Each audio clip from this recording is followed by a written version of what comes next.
Welcome to Owen and Baru's Barbecue, the only Star Wars barbecue restaurant serving up cereal with blue milk. Today, I'm joined with the classic three, Nick, Chris, myself. We're all here to serve up all the Star Wars goodness. And specifically, we're going to be talking about Andor Episodes 1 through 6. So spoilers on those episodes as we dive into all of our Star Wars discussion that we've been waiting. Speaking of that, I'm glad you brought that up. I am worried for his diet. It seems like all he eats is blue things. You mean we're talking about specifically Syril and his cereal addiction? Yeah, it's his cereal addiction. Yeah, he's got blue milk and blue cereal, and it's just like, okay, like, and then, yeah. Okay. You need to have some more variety and some colors in your diet, man. So, I've been moonlighting, guys. I noticed. Okay. I've been appearing on Geek Dad Life 2 He's with cheating Ralph on us. and Jay. Well, I have to go out into the galaxy and explore. Baru would not approve.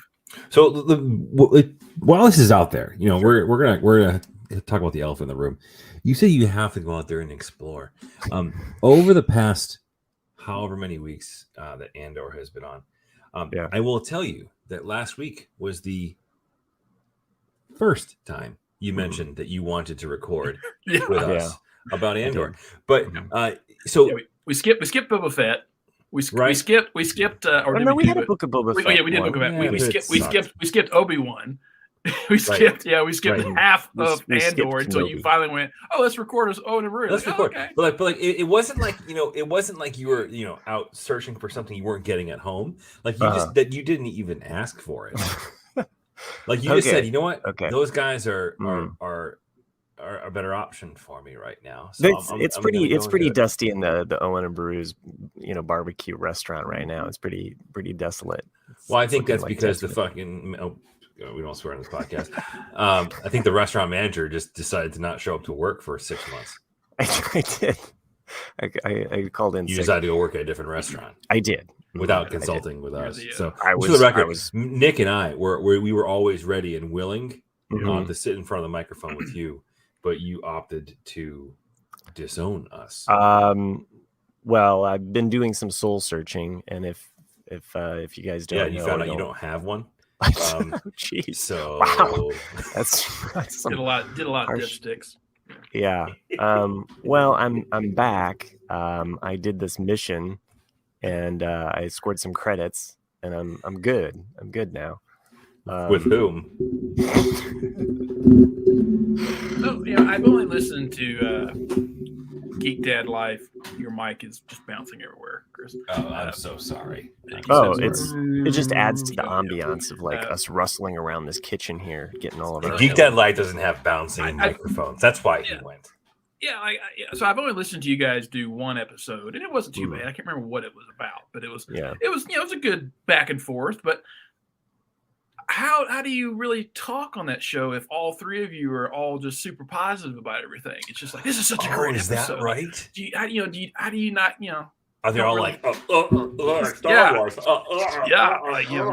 We talk about things on the show and we speculate about things. You speculate, but you don't. Does every show have to complete be a downer? No, I'm not saying that has to be a downer. But I'm just saying, it's one of the things that work about the barbecue is that you always have one guy that's like, dude, I brought the steaks, and you're like, hell yeah, love you, man. And then you get the drunk uncle, a guy that shows up, is like, I hope you like this really shitty. Oh crap! Sorry, bad potato salad my wife made like a week ago. With no seasoning. And no seasoning. Yeah, so that's what I mean. You gotta have that one person entertainment value. Okay, I don't know if you're the crazy uncle or if Chris is at this point, who's still searching for some pans. We don't label. I'm just saying it could be. You never know. Don't label, and we don't equal record. Opportunity pooper honors. Yeah. Okay. Well, and clearly this is an explicit podcast at this point because we can't. You can take the guys out of the RCAD, but you can't take the RCAD out of the guys. Would you have us? What's that? What did you put in us? I said take something out of us. No. I said you can take the RCAD out of the guy. No, you can take the guys out of the RCAD, but you can't take the RCAD out of the guys. Right. Oh, okay. Sorry, I didn't have to repeat my bad joke. But you did. At any rate, if you've enjoyed Andor, or if you haven't enjoyed Andor, I'm glad that we're all getting together to talk about it, at least. So, Nick can't really talk about the 7th episode because that's apparently his favorite of the 7. The 7, that's probably my favorite. Yeah, the 7. It's so weird. Okay. It's so weird. I don't get it. I liked it, and we will not go into any more detail with Chris. I'm gonna go for a hot take. Ready? Here's my hot take. Yeah. This might be controversial. Okay. Or people probably don't care what I think. But I'm gonna go on a limb and say that Andor is my favorite of all of the TV show series that have come out through Disney Plus. Whoa! You cannot be glad handing this show already. I'm gonna go ahead and say that. Like, I think this is the best series thus far, including Mandalorian. What do you think sets it apart, or It has nothing to live up to. Okay. Yes. It can do its own thing. Right. Like, all it has to do is wrap itself up to a point in which we see the character of Cassian Andor from the movie Rogue One. That's all it has to do.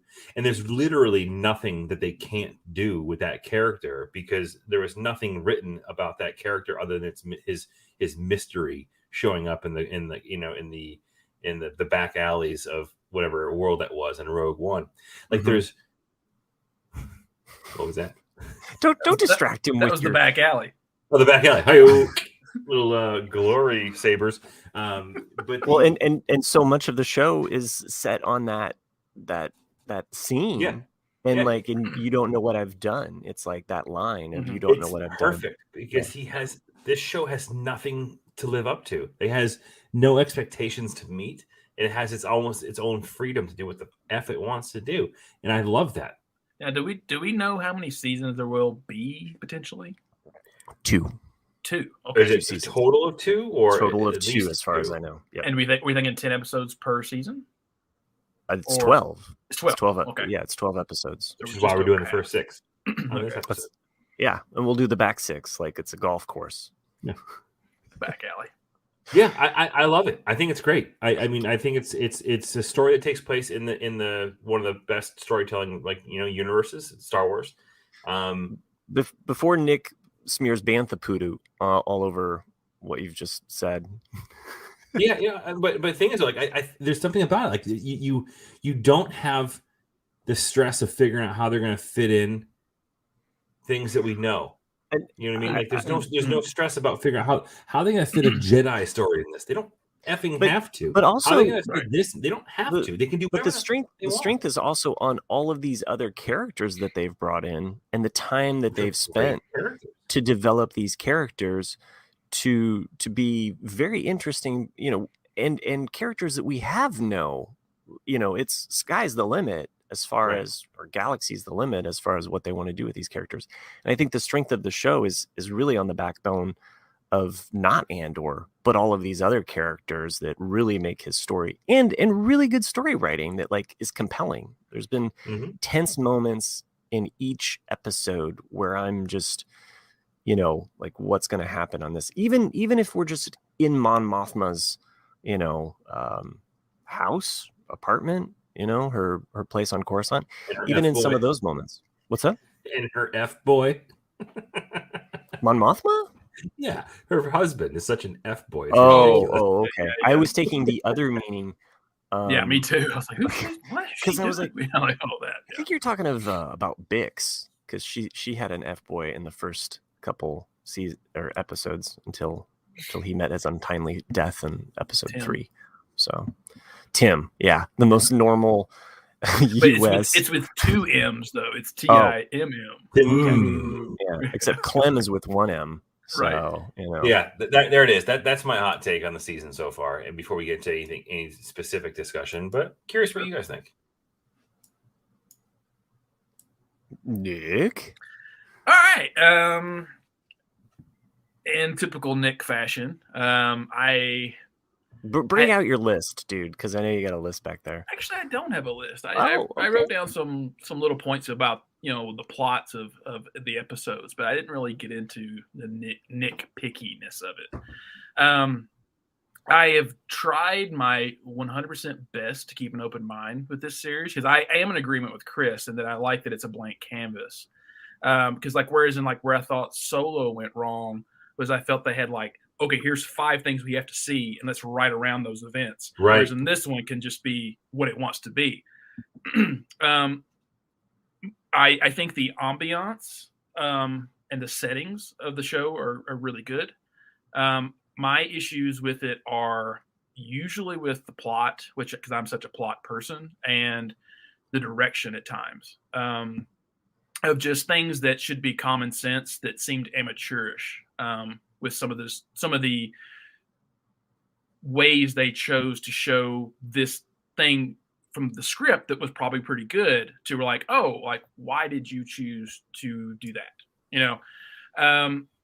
Because to me, these first 6 episodes should have been 3 episodes, not 6. And that's kind of why I was asking about how many seasons we were going to get, because if you're planning on really doing a drawn out story, then 4 seasons, then it would have been fine. But I like the space. In fact, that's where I disagree with you, because if, and Jay brought this up on this other show that I did, where would that first 3 episodes be better as a movie? And I said no, because you'd have to fit in all of these stereotypical Star Wars things in a movie. Once it goes to movie form, it's there's all of these Star Wars tropes about the movies that I feel like they jam in there. Oh, we got to get the cute little alien creature in there. We got to get this in there, and where I feel like they've had the time and space to, yes, maybe some episodes have felt longer, but I like the space. I like being able to kind of understand that where all of the action is coming, and I would rather have the gradual kind of pacing. And I'm usually fine with a slow burn, if it really pays off. But I'll give you an example of with the first 3 episodes. If you want to open it up the way they did, that was fine. Hey, I'm looking for my sister. I'm not sure where she's at. And you could have left it right there. That's his primary objective. Hey, I am out here trying to find this person. And that could have been it. You didn't need all these flashbacks to his home world when he's a child and all these things. Because it's well, unless it's going to come back later, what's the point? Because to me, it was just a lot of filler at this point in the story. And that's what I'm saying. Those flashbacks were done better than Boba Fett. Absolutely. I'm not comparing the two. I'm just... And they were done in an intelligent way where there are moments where you're wait, I liked the fact that I was a little disoriented and I had to do a little bit of detective work and say, oh, the B2 emo is in better condition right now. Oh, we're in a flashback, or oh, she's not walking with a limp, just all of these little, so those parts I didn't mind. And I think that will pay off. I'm hoping, Nick, I'm not trying to say that you're wrong, but no, I mean, that's the whole point. We're just debating on what we did and did not like about it, and that's what I like it. If you like something that I don't like, then say it. I mean, because you never know. I might look at it from a different perspective. If you saw well, here's the value in that scene. I'm oh, okay, that's cool. Well, I agree with Nick. If in fact there's nothing else is connected to those flashbacks, if we don't get a chapter of the story that has to deal with him battling his upbringing or trying to find his sister, then those cutscenes are completely pointless. Right, because you can say he was an orphan, right? You don't have to show him hunting for his sister, X, Y, and Z. I would agree with you on that, but at the same point, I don't think they're going to do that. I would assume they'll tie back. If they don't, that's a fail. The only thing I'm really, really, really hoping they don't do with all this is I will be extremely disappointed if the Imperial officer and intelligence officer, Syril? Dedra Miro, is that? Yeah, the female. Yeah. Mm-hmm. If she ends up being either A, his sister, or B, a fulcrum type agent, then I will be extremely disappointed, because it's you can just see it coming. I don't. One thing about the show at this point is I feel like they're showing us motive from characters. Yeah. And they intentionally did that with the whole heist situation and that whole crew. We knew by the end of it, we knew everybody's intention and why they did it, why they were in it, and ultimately where they're going with the outcome of that heist and who was successful. So yeah, I also thought here I am telling I think it's the best show, but I'm not now. I'm like also Deidre's way too blonde and doesn't look like his sister at all. True. So they built up. They built up the and again, has to play a bigger role in the grand scheme of things. But the officer that investigates him to begin with, for like Syril. Mm-hmm. Syril is his name. Okay. Yeah. I'm not joking. Syril wasn't eating cereal. I don't recall his name. There's a lot of names thrown around. Like two things. Number one, that scene with him and his mom was like, what? Yeah, it was odd. It's weird. I like it because she's kind of unusual.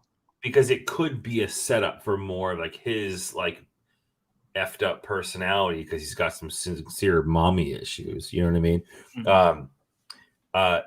So if they don't kind of come back to him, like that's kind of weird too, because they really kind of like built him up in the first 3 episodes as being like this sinister guy that's like going to be like one of the big antagonists. Well, and I wonder, like, he has the most potential to turn, I think, to the rebels. So I think he has the most potential to become to flip. So, and what's with the whole tailored suit thing? That was so weird. It was like really weird. Yeah. Mm-hmm. I think that was episode 1, right? Yeah, where they asked him because like it fits him so perfectly. And he said, "Yeah, you alter your suit." Or he could become an undercover agent for the ISB, and so the two characters that I see interacting in the second half of this season would possibly be Deidre as well as Syril.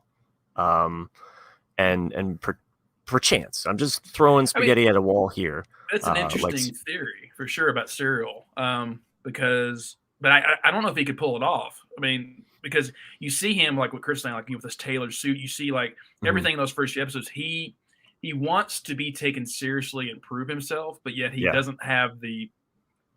I don't know what the word is I'm looking for, but he doesn't seem that way. He just seems like someone who's kind of lucked up in getting his situation, but he screwed it up. Yeah. And so you see him be too straight-laced, and that if they wanted to turn him to be a rebel, I don't think he could be a double agent. I don't think he has it in him to not be that straight-laced. I just see that motive of being hungry for power, hungry to so that's where I kind of see his character motivations going, slightly further or I don't know. I think the person I feel is most likely to become a fulcrum agent or be the agent, be the turncoat, or be like the insider spy would be I don't know his name, but the guy from Game of Thrones. The old dude. Oh, the head of the ISB. Yeah, he was a maester. Maester. Oh, okay. Grand Maester. Now I thought Luthen is actually fulcrum, like as far as like controlling or being, because even though and we're kind of referring to like rebels speak here, and the fact that fulcrum comes up in rebels, but Ahsoka was initially the first fulcrum, so it doesn't necessarily have to be a Imperial agent. It's only Callus that ends up becoming the Imperial agent that's fulcrum in the second. Sorry, spoilers for Rebels, but it's still worth watching if you haven't checked it out, Ralph. What? That was Ralph hasn't seen Rebels? He doesn't. I'm pretty sure he still hasn't seen all of Rebels. He doesn't watch cartoons? What are you talking about, man? He doesn't consider them to be canon. Oh, for fuck's sake, Ralph. Just letting the F-bombs drop. Stop! God damn it! Sorry. The cherry's broken now. There was one. I think it's in episode 3 or 4. I did like that though with Dedra saying these things are too random to be not random, and then the places that they list out are actually things from Rebels or things from other canon, and you're like, oh, that's cool, Well, and the way that they're doing it with Andor right now is that you really kind of have to be a diehard fan to kind of pick up on some of those things to know, like, oh, when Mon Mothma mentions Sly Moore, it's like, if you're a diehard Star Wars fan, you have an image of her in your mind. Now, if you're a medium Star Wars fan, and you're like, that name sounds familiar, I got to look that up, you can always look it up. But if you don't know, you're still in it for the drama, and you just know that she's reacting to these names, and you don't have to know, like, that she was somebody that's really close to, the Emperor. So I think that the references are subtle enough that they're not like, see, we're doing that thing, so and I know one thing that Nick was critical of Kenobi was the character that they bring in. But I liked her backstory, and I thought that she added depth to the show. Yeah. Where with Kenobi, they were really kind of forced to, like, okay, this is the recipe, and we got to fit all of these ingredients in here. Andor, it's just like, I feel like I'm at a. Fit in between the bookends, like like we're going from a here lot to of here. These series have had to do. Right, and Andor is open and free, and you have still several more years till we even get to the events of Rogue One. So.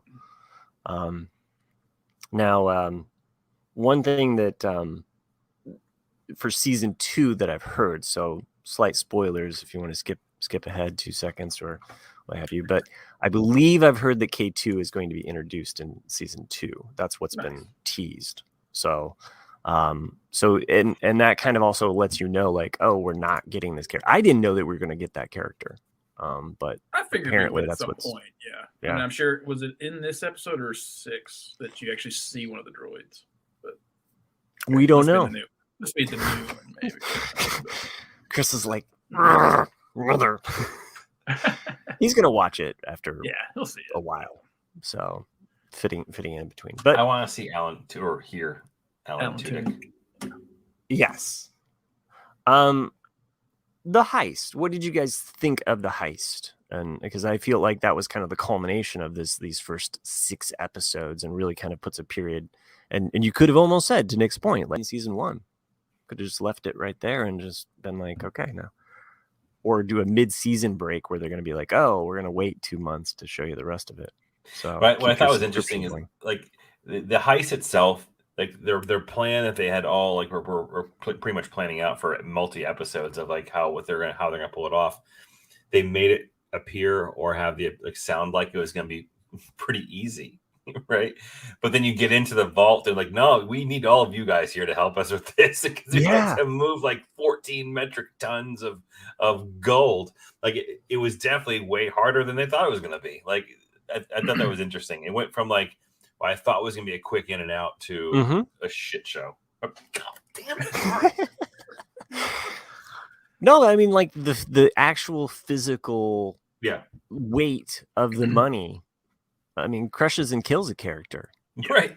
I mean, we see real world consequences. I mean, a forklift being like, like a little, it's not a forklift, but a pallet jack, basically a space pallet jack.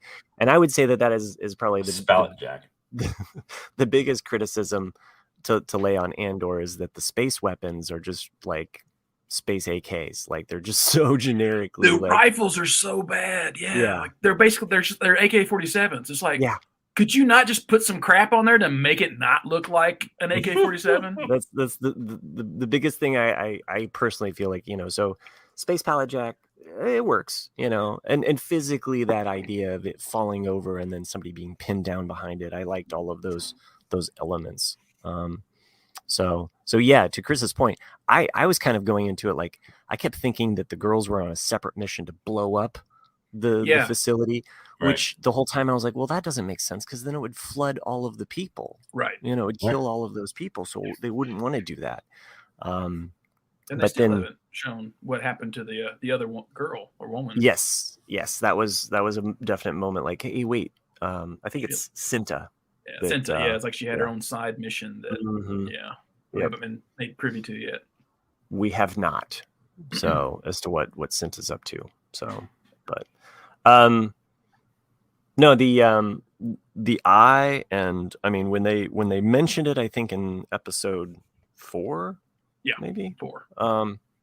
you kind of were like, oh, you don't mention the gun in the first act. It's like the Chekhov's gun. You're like, oh, okay, well, we're definitely going to see this amazing kind of space phenomenon. Yeah, thank you. Yeah, and it was cool. It lived up. It was to awesome, and it was actually really cool. I loved the physicality of it. Right. So. And it actually had the impact that they're all planning on having it, right? Like, it's that magnificent that everyone's going to be distracted by it, which I thought was kind of cool. Was I talking to you guys about this, though? I don't think it was. So the tribal group that they brought up to the base as a kind of like their political offering. Oh, yeah, the people Ewoks. Yeah. So apparently that was an homage to where they filmed it, right? Because I think it was filmed in Scotland.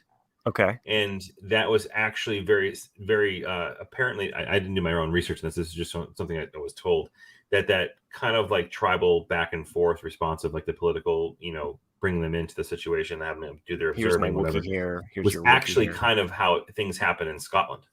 And it's actually based off of like a local tribe where they actually were on location filming, which I thought was kind of cool, right? Because they worked in like a real life cultural thing and put it into the show.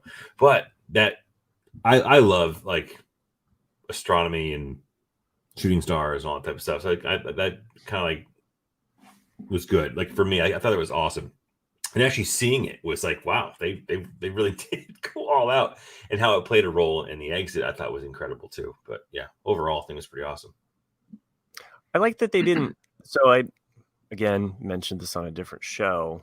They kind of dismissed this, but I felt like when you're experiencing the eye, other than a couple shots where they like take 1 second to look at it for just a moment, they don't spend too much time on the eye. You're actually being like moved through it, and you're just kind of like, you don't have a steady like, oh, let's just take in the grandeur. It's like there's one moment and then it's gone. It's just like back to the heist, like boom, boom, boom, boom, boom. It definitely made me think, why did they call it the eye when it didn't really resemble an eye? Because it was the iris part of the eye. Do you want me to draw a picture for you? Because it was just a bunch of like, ice and things shooting across the atmosphere, which gave it a color and hue. And so you're kind of like, oh, okay. But it was nice. But this part is kind of like an eye. It's kind of like the iris, and then the black part was like this part of space, and all of this is the shooting part of the iris of the eye. That's how I interpret it. So. Oh, okay. Sorry, not to get all like arty, about it, but it just that's what I saw from that portion. So my issue with this arc was, I felt they squandered 4 and 5 a lot of those episodes. Like I like the point that you made, Matt, about a lot of these episodes were really trying to define the character and the character's motivations of all the characters, which is a very great point to make. But it's clear, once they arrive, that they're really just a ragtag group of amateurs. Yeah. And so they don't trust him, and they make more of an issue about not trusting Cassian than they do planning the freaking bank robbery. And well, they don't let him in. Like, your viewpoint is with Andor and the fact that all of these people are judging him and they're not letting him in. And it does, but it does play out in the heist where she's like, you go first, because she still doesn't trust him. Right. But there's, they don't let him know any of the details, and they would think, that because they've been told to trust him, that he's an expert, that he should know what they're doing. And so he does give them some information, like, especially when then they say that we don't know how to fly the thing. He's like, well, I'm flying it then because it's my life. The space train. But what irked me with episode 6 with the heist, it was not the heist itself. It's the details in the script and the details in the heist, and that the Imperial officer doesn't tell them much. It's like, you would think he would have told them how much freaking money was there. He would have told them, hey, here is the communications tower. You need to, or at least him, somehow, delay that guy, like all these things that didn't happen. And then so it's like what you guys said, like once they see the money, they had no idea how much was in there, which was nuts. You would think that they would. Someone would have told them that. But so it's the quarterly payroll of an entire sector. It's got to be more money in America and the entire world of our existence. What happens though? What happens though if that little small group of Imperials isn't there? You know, it's things like that. And then there's no way they could have moved it all, so they had to have left some of it. There is that scene where Lieutenant Gore is basically talking to one of the Imperials, and he's like basically like, you're not going to see the eye, you're going to be down here like fixing this thing up. So to me it just felt like there was some lazy writing in there, and just to give it the details that was needed in the episode. So it's things like the guy that's the former stormtrooper that gets shot. It's like, oh, he just went down like a sack of potatoes for no reason. And then it's things like you could have just had a quick little shot of them when they're loading the money in. No one is securing this massive weight of all this money inside the ship. They're just throwing it in there like it's groceries. And that's what ultimately kills that kid. It's like, but you could have shown a shot of them like strapping some of it down and then them forgetting another part of it to give it a little bit more drama in the fact that this part came loose and then crushed him, instead of just going like, oh yeah, it's just all in there. Because anyone that's ever flown a spacecraft or anything from any sci-fi show would know that it would just, from natural weight, would be thrown around in that ship and then probably cause it to crash, because it would throw the weight in one part or another to the ship. And so it's things like that that irk me. And I know they're small, minute things, but it's plot. It's plot. Anyone who's ever flown a spaceship. But see, thank you, Chris, for bringing me right back down to reality. I wouldn't want them to telegraph that scene in. I didn't need it to be telegraphed in that this guy's going to be like crushed by weight. So if they did a close up of like somebody forgetting to strap something down, like to me that like goes back to like a story kind of like. And I get it. You want to set things up so that when it does happen, the viewer is like, oh, okay, I understand how this. But I liked the surprise. I liked the fact that going into that, even my kids were basically like, oh, that dude's gonna die. like you all kind of knew Greenie was gonna die. But I guess it's interesting. It's just a really interesting way of showing that like the beginnings or early ons of the Rebel Alliance was a shambles. It's essentially what it was. Like because we're used to hearing or watching these things kind of take place on the big screen, or it's a TV show or whatever, and it's like Ocean's 11, great example, like a flawless execution of how this is going to work out. Or like the A-Team, like dun, dun, dun, and everyone goes home happy, right? But but this is clearly like they were in over their heads, and I think that's actually kind of awesome. Like I think like the awkwardness of that end of that heist kind of was actually kind of interesting. Even like, it was an absolute disaster. Like Well, and then the whole scene with him and Skeen. Like, which totally, again, like that took me, I was like, whoa, did not see that coming, where he just shot him dead. And then he was like, I'm bouncing. But I liked that episode also ended with Luthen, who is happy. He's gleeful, because he's in it. But weird though, because it's a little weird. It's a little bit like, ooh, like these people just died and you're laughing. Yeah. And he didn't even like, he was like, oh, you're here for that? Let me go into the back. Like, that's what I mean. Like I was like, keep it down, buddy. But he's not to be trusted. I don't trust him. No, I don't. Growing. I don't either. But I liked that aspect of his character. But that's what I mean. That's kind of what I'm kind of hinting at there about what I'm talking about, is that they all came off as amateurish except for Andor, and it's because of him. It's because he basically threw them in there of going like, oh, you're pawns. I don't really care if you live or die. I just want the success. Right. And so, but he comes across, though, in the first couple episodes as someone who's probably important, but he's almost, to me, like a con man now at this point. Right. I mean, he came up. We didn't even talk about, I don't know his name, but he doesn't make it. And he wasn't crushed. Well, this is spoilers. We watched this is the first episode. You mean the guy Andor shot or killed, or that's what you were talking about. Yeah. Wait, that's Luthen? Oh, Skeen. You're talking about Skeen. I'm sorry, Skeen. Yeah, I didn't quite catch that. Yeah, no, he's Skeevy. Yeah, but what was interesting there is that it was a complete 180 on how they kind of told his story, because when he was kind of like the hard ass at the beginning, and then he kind of shares why he's there, right? Yeah, which is and then you kind of, I feel for that guy, right? And I'm like, oh, this guy's actually kind of a good dude. And then like 45 minutes later, he's getting capped because he wanted to just take all the money, and it was all a lie. Like he was there. Like in fact, he was more of what they should have been worried about than Andor. Right. So. Right. But I mean, I don't blame. I don't blame. The characters are way deeper than you think about it. It's kind of weird. I don't blame him for thinking that way. I mean, because like I said, like if I would have been tossed to the wolves the way all of them were, and to see all that money, sure. There's nothing wrong proposing it. It's just the way he said it.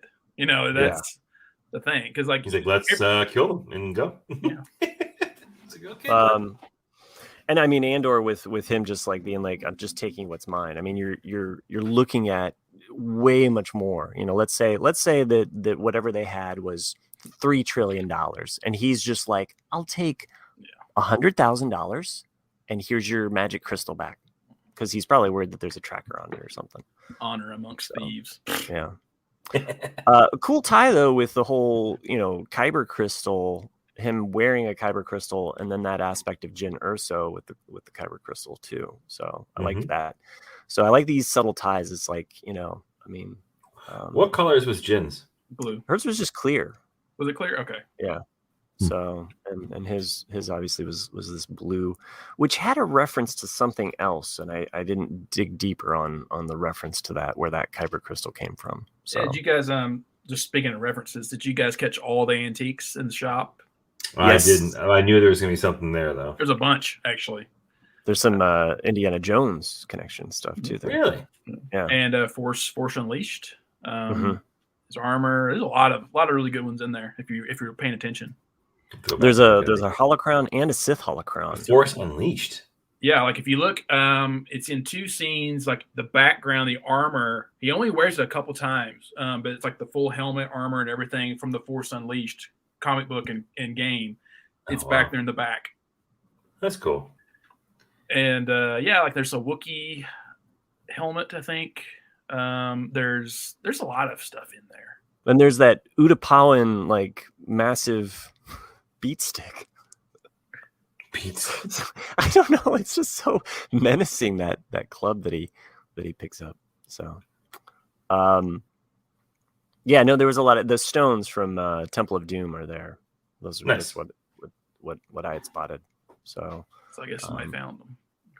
Okay. Well, and I think those stones also appear in Solo as well. Oh, they're cool. They're on that table that.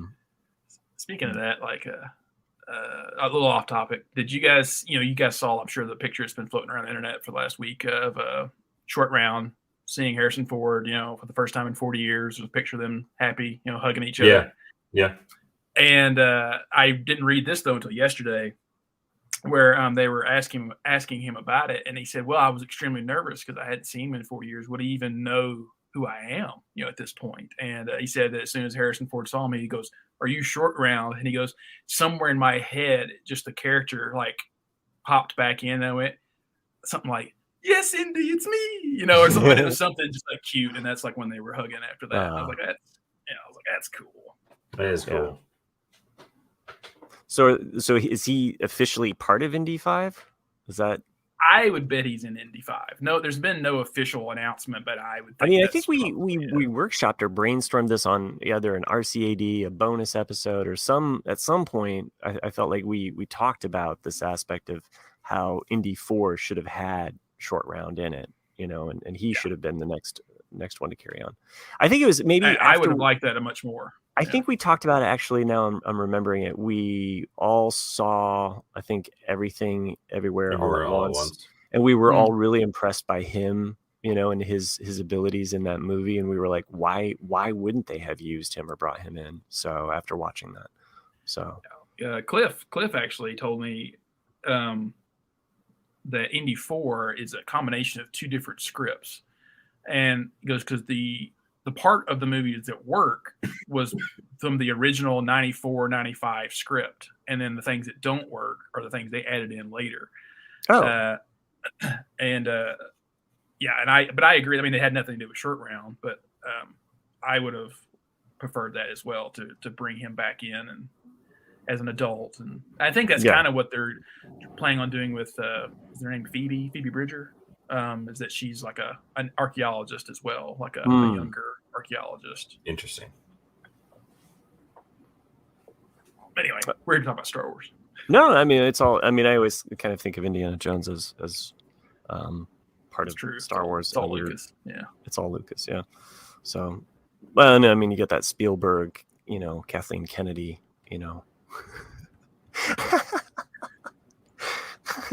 her name's on just about everything. Maybe we'll find out why the C-3PO and R2-D2 are on the wall with the stones.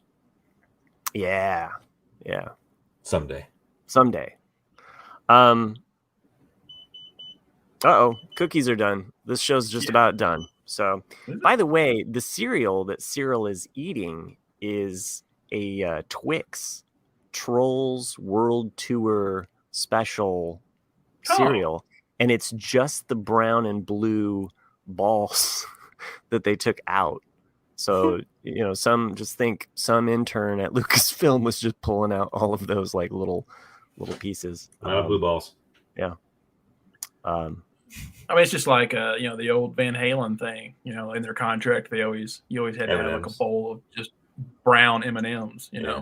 And it wasn't because they wanted them. It was just to make sure that they read the contract. It was like, because how many times did people, we just want you to play here, and they wouldn't read the contract, and so they put that in there just so people would read it, and because they knew that if they got there and there wasn't a bowl of brown M&Ms, then most likely they were going to get screwed over on something, and so it's like, we're not playing. These are litmus test.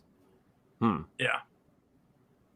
I wonder if it was the dark brown or the light tan that they eventually did away with, because light tan. Because I always liked the light tan ones. They tasted just a little better. So, yeah. I'm joking. There's no flavor on those candy coated shells. When you were a kid, you thought there were. You were like, oh yeah, it does taste like lime and chocolate.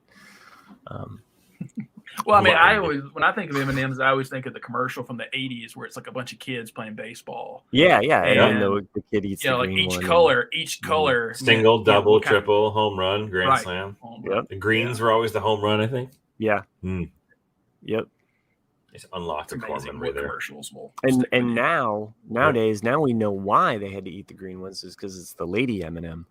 Well, we used to do that when I played Little League. Like, we would treat them the same way. And we would all trade our M&Ms, singles, doubles, triples, home runs. That was awesome. Core memory unlocked. That was awesome. Thank you, Van Halen. Eddie. Nick's crazy music memory. So, all right. Other things to I guess in this first 6 episodes, we got a brothel in the first 5 minutes. Yeah, of sure did. Andor. Nick said that it didn't go dark enough. I was just about to talk about episode 7. And I was like, oh, that's right, I can't. Yeah. There's been a couple times where I'm like, just don't say anything. So, well, I mean, okay, so like, what I guess because I've always been kind of clamoring for an Empire show. I've always wanted an Empire show. And this I think is going to be the closest we're going to get to it. And so I'm definitely liking all of the ISB stuff. I just wish there was more to it, and because I would have loved to have seen, because you have Rebels, which I know is a cartoon show, but I would have liked to have seen minimal of the rebellion part of like, hey, we're just a ragtag group, kind of like what we're seeing a little bit, because I'm loving all the Mon Mothma stuff. Yes, but I would have much rather had this show been from the Empire's point of view of like, we're an intelligence service and like we're really hunting these people down, but like I like that we get the 2 branches. We are. We're getting a little bit of both, And the most, like, even my son pointed it out. It was just like, hey, we've never seen TIE fighter pilots getting into TIE fighters. We've never seen that in one of the movies where. I guess you're right. Like, I'd seen it, tons of times in video games. We've seen the sequel trilogy and Force Awakens, them getting in those TIE fighters, but in the classic. Classic TIE fighter, classic TIE fighter pilot. We've never seen that. And so even that whole sequence, when we saw that, my son was geeking out on it. He was like, There's And a he video points game out stuff that like I don't even notice sometimes. I'm like, whoa, what? Wait, There's a get video on game s- I know out there where you do that, where you walk on, and you get down into it. I can't think of what it is. Yeah. Yeah, you do it in the latest one, I think. And what? The latest one, Jedi. Oh, yeah, or Fallen Order. Rogue Squad. No, is it Fallen? No, Fallen Order. Oh, I haven't played Fallen Order, but No, there's another one it's like the the pilot X-wing games. and the Squadron. Yeah. Squadrons. Squadrons. Yeah. That's it. Nailed it. Yeah. No, there's another thought in there. Oh, you were talking about the two sides getting Mon Mothma. We are seeing the ISB. I like that we haven't gotten Darth Vader. Like there's I don't really want to see him. And I don't either. I'm completely fine with Saw Gerrera. Oh, we will. Well, yeah, that's coming. I think that was teased in the trailer, I believe. It was. So we should get an element of that, and that'll be an interesting segue, I guess, of how those two characters, because those two characters don't interact in Rogue One, but they know each other. Mm-hmm. So, it'd be interesting, because I would like to see more missions with Cassian than just what we've got. If it's only been 2 seasons, I really want to see like a boom, boom, boom type thing instead of just the. I'm kind of like, it's funny because I'm more on the Clone Wars side of thing, where I like the fact that we're getting these 3 episode arcs like Clone Wars. It's a little bit more like we're getting a little bit of everything. It's not just like, it doesn't have to be 1 episode per mission, but I want to see. To me, that's like Mandalorian, where it's like off to another adventure and off to another, But because since think of this with Saw Gerrera, because if you're gonna introduce Saw Gerrera, then you need to have him almost really show, because he's already, anyone who's seen Clone Wars and the history of Rebels and his progression, he becomes more radical, becomes more crazy, and you almost need to see that in this if you're going to make it show that one mission to where he really crossed the line to where he basically gets kicked out of the rebellion, and so I would like to see Andor be on that mission where that happens, to where it's like, oh, this guy is crazy, and yeah. Because I think that could be a really interesting arc if they do it. Let's see. We got Mon Mothma speaking to a Senate who doesn't want to hear anything that she has to say. So, which was is kind of interesting that it's like she's already been marked, as far as like the Emperor's like, I assume, the Emperor's like, hey, don't sit in on her speeches or whatever, but we see those people just kind of bailing on her speech. So, and the Senate chamber is just looking even more and more vacant, because we know the Emperor is the Senate, like he is controlling them. So, yeah, you're kind of seeing like it's actual breakdown. Yeah, like the fall of it, because A New Hope. Tarkin says, the Emperor has dissolved the Senate. Right. So it's actually kind of cool. We saw an actor who could play a young Tarkin better than the CGI. Yes, right? The guy with the short hair. Like, yes, I want him to be like Tarkin's love child. Like, well, Tarkin had a love affair. Tarkin was gay. Oh, yeah, from a certain point of view. Okay, yeah, it's canon. We've talked about that. Yeah. He had a love affair with a stormtrooper. The lowly stormtrooper. Standards, Tarkin. Come on. It's all about power, sex and power. So we got a young looking Tarkin who, again, like when he was on screen, I was like, where was this guy when they were shooting Revenge of the Sith? Because this guy could even, Wait, we did? I must have missed that scene, but like, how? It's only 5 years. No, just Deidre's assistant. Deidre's assistant looks like guy. a lot like a young Tarkin, and I just say that he looks better than the CGI version that we got in Revenge of the Sith. He looked kind of awesome. That one little scene where you see a side turns around. Yeah. His cheeks look like he got bit by a bee. That's true. They are really. Yeah, they're a little puffy. So, but anyway,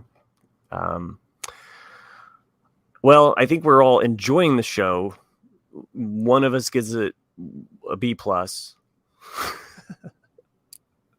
Who's that?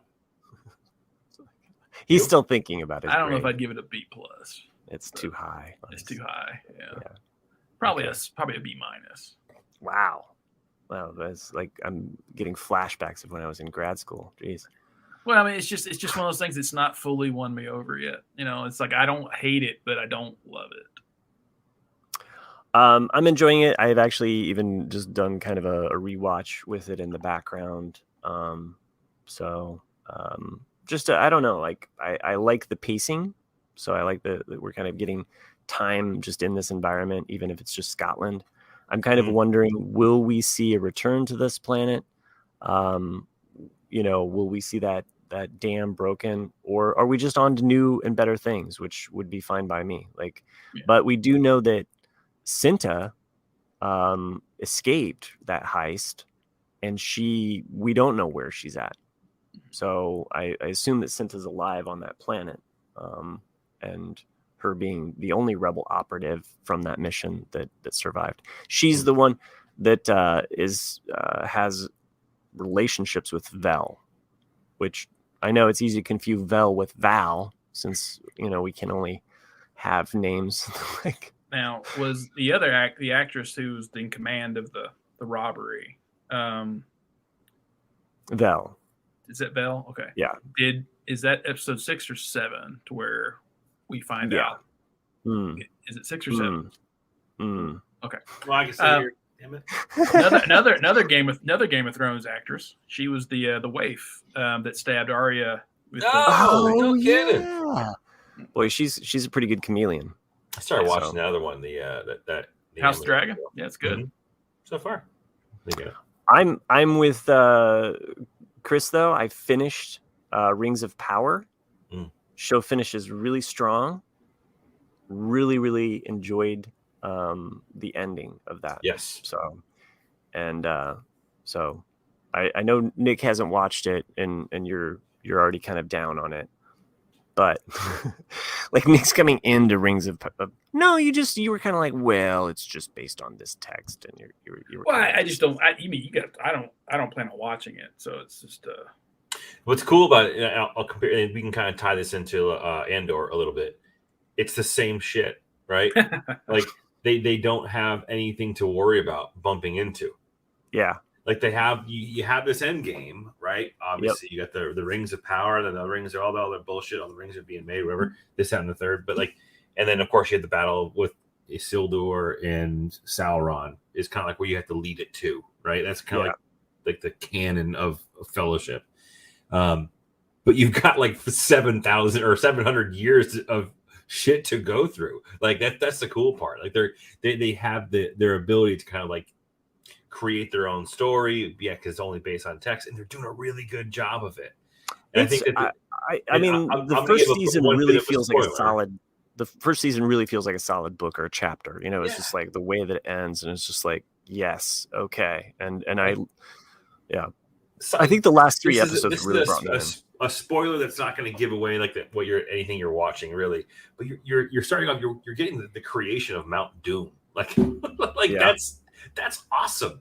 Yeah, and then you have generations of stories that can be told from that point on to what we know in the movies. So I think they have that artistic ability to go out there and make some really cool stories. So far, I'm a big fan of that show. I also like the color palette. It's brighter, even though there's parts that are dark, and with the light, the dark can be really dark. And another thing to just kick the tires about Andor, we did have a very colorful explosion in the eye, but for the most part, the palette is pretty much like gray, brown, blue, and some green pastures, but they're really gray. So, and that would be my criticism of House of Dragon, is that the palettes are just like really dark and dingy. I have to turn my brightness up on my phone, and I still can't see it from at lunch, watching it like a well-lit room. And the love scenes on the beach where you're like, wait, what's happening? I got a reflection. Oh, that's a crab calling out of his penis. That's great. Well, we've really taken this show in a new direction. In episode 3 or 4, Cassian makes the point of like, you should walk on this side, you should walk on this side because you're left-handed, and you should have the guns pointed away. But in the next episode, they're still walking that way with the guns pointed towards each other. It's like, what the hell? No, I thought it was about the actual, like, his arm. Like, his shooting arm would be on the outside. So even though the guns are pointed that way, it's the idea that they're a certain hand and he could actually shoot on that side. That's the point. Like, if you look at the way they're walking and when they're doing it, is that there's two lefties, which is really weird for 4 people to have 2 left-handed people. But they're the left-handed person is on the left side pointing the gun towards the other guy who's the right hand, so their guns are aimed towards each other. You wouldn't do that because you could accidentally shoot each other. Right. So Andor says you should flip. That way the muzzles of the guns are pointed outwards. But if you watch the next episode, when they're actually walking towards the base on the heist, they're still walking with the guns pointed towards each other. Yeah, they're in the original thing that he tried to correct them on. No, they probably filmed it. They probably filmed it before or after. Or hear me out. They don't trust Andor, and they're going to do it the way that they are going to do. Oh, seriously. I mean, like they kind of show us that they didn't trust Andor up till the very end. Or they just suck at being scoundrels. It's the other part too. Like they just can't figure it out. Well, we certainly don't try to suck at doing this show, but sometimes we do because we don't podcast as regularly as we should. If you like what we do, though, we do record an explicit podcast, unlike this one. Yeah, I think Chris had probably 8 swear words. Yeah, I had 4. No, you dropped some S's literally 5 minutes ago, and you didn't even notice. Several F's and S's and A's and T's and what have you. But I'm sorry, at any rate, it's who I am. It's who I am. We do enjoy talking about Star Wars when we can, and apparently we can only do it when Jack's not around. So there's that. Things are very Padres, I'm sure. Yeah. Well, what would you like us to talk about is actually probably the bigger question. What do you want to see? Like, have you heard about Ezra Bridger might be getting his own show? What? Well, he'll be on. I thought he was just going to be cast into. Yeah, he'll be in. Rumor has he's getting his own solo show. Oh. Huh. Yeah. I just assumed he was going to be part of Ahsoka. But yeah, that'd be fine. I mean, he'd probably be a few years down the road because they'll have to find him at Ahsoka. But yeah, I mean, the guy they cast is spot on. I mean, it looks just like looks fantastic. Yeah, no, I'm excited about that. It probably won't live up to what I've written out in my mind, but just about like the post, so Rebels if we get an Ahsoka show and a what's his name, Ezra Bridger show, I don't know and if there's no effing Thrawn, I'm gonna be so mad. No, that's me and Matt. I know maybe you weren't on that episode. We've definitely talked about this though, like, because to me, it's perfect setup. Because have the Ahsoka show, gotta do it, and then somehow you tie in the whole Thrawn trilogy. But instead of being Luke, it's Ezra, because you could still do it that way, and it would be awesome. And I would rather have that because I don't know if I'd want to do an Ezra show because you already have Rebels, but I don't care. Yeah, well, exactly. You can get like older Ezra. Yeah, that's true. Yeah, like I mean, it's clearly what they're going to do. Jedi Master Ezra. Yeah, that'd be cool. I'm down.